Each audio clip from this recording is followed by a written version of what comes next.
It's the pre-season that's just kept on giving.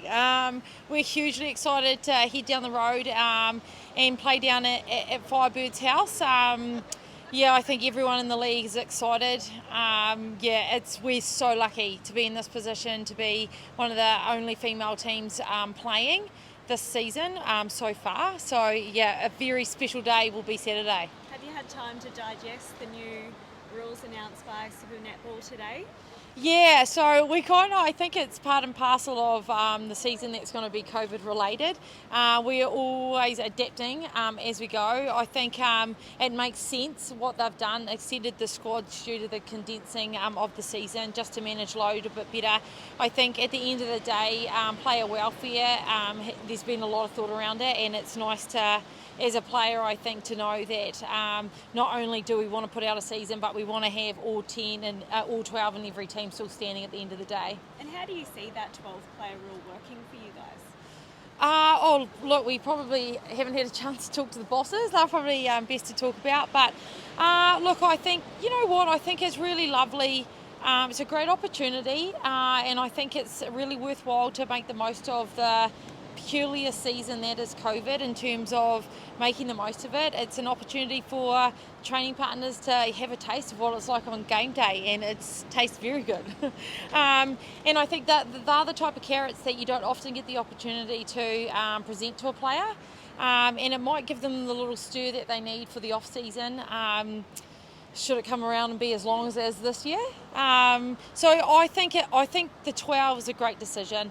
I also bear in mind too those players that have potentially come away with teams, and I like the 12 because it also gives them the opportunity to see what it's like on game day, but also put their hand up for other teams to see potentially a player that they might have in their ranks in years to come.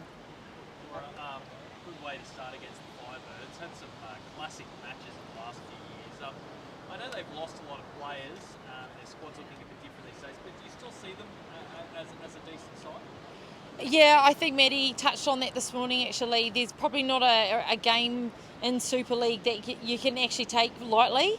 They're a quality side, and they've got some great experience. And also they really benefit from the energy that the youth bring. I remember their circle defenders from last year, and they were menacing. So it's going to be a great hit up, and I think it's quite special for both of our teams to be the first game of 2020. Ash Unai is obviously a local girl, is a training partner, so it looks like she'll get a bit of a run as well. You must be stoked for her. It's been a bit of a long road for her. 100%. I think we see day in, day out Ash put in the hard yards.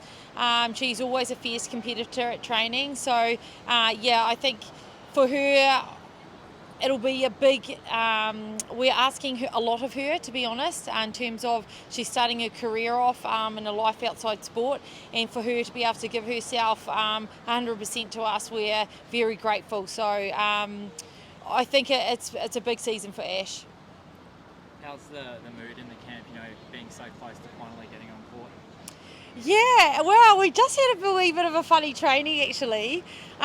We played the Queensland men in the weekend and everybody really got up. So, look, we're very excited. We've still got a bit of mahi to do for the rest of the week. We've got another hit out on Thursday, but in general, huge excitement. And we just want to bottle it and use it to our advantage. How are you feeling personally for another season? Rearing to go. No, look, I'm lucky to be here, and I'm really grateful for the opportunity.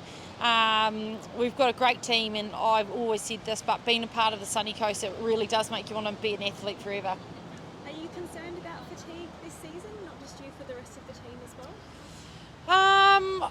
I feel like those that have been to World Cups and under 21s, the feel will come back rather quickly.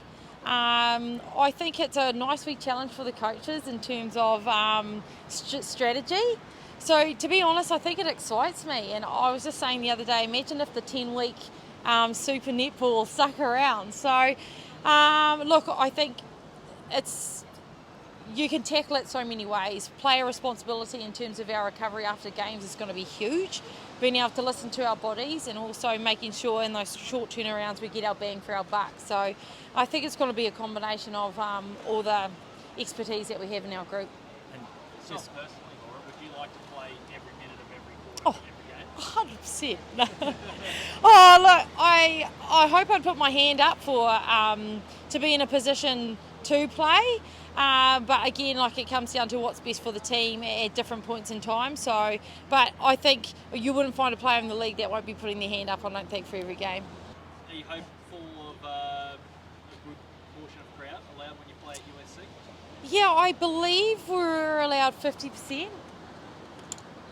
Okay, don't quote me on that. But look, we played in front of about 250 on Sunday against the Queensland men, and it really, and Kylie said it beautifully this morning, it really did reiterate how special the community up here is to our team, and they are really a part of the journey. So if we can all get numbers, and be them large or small, we will appreciate that people coming along and, you know, sharing what has been a really odd season, but we're going to make the most of it.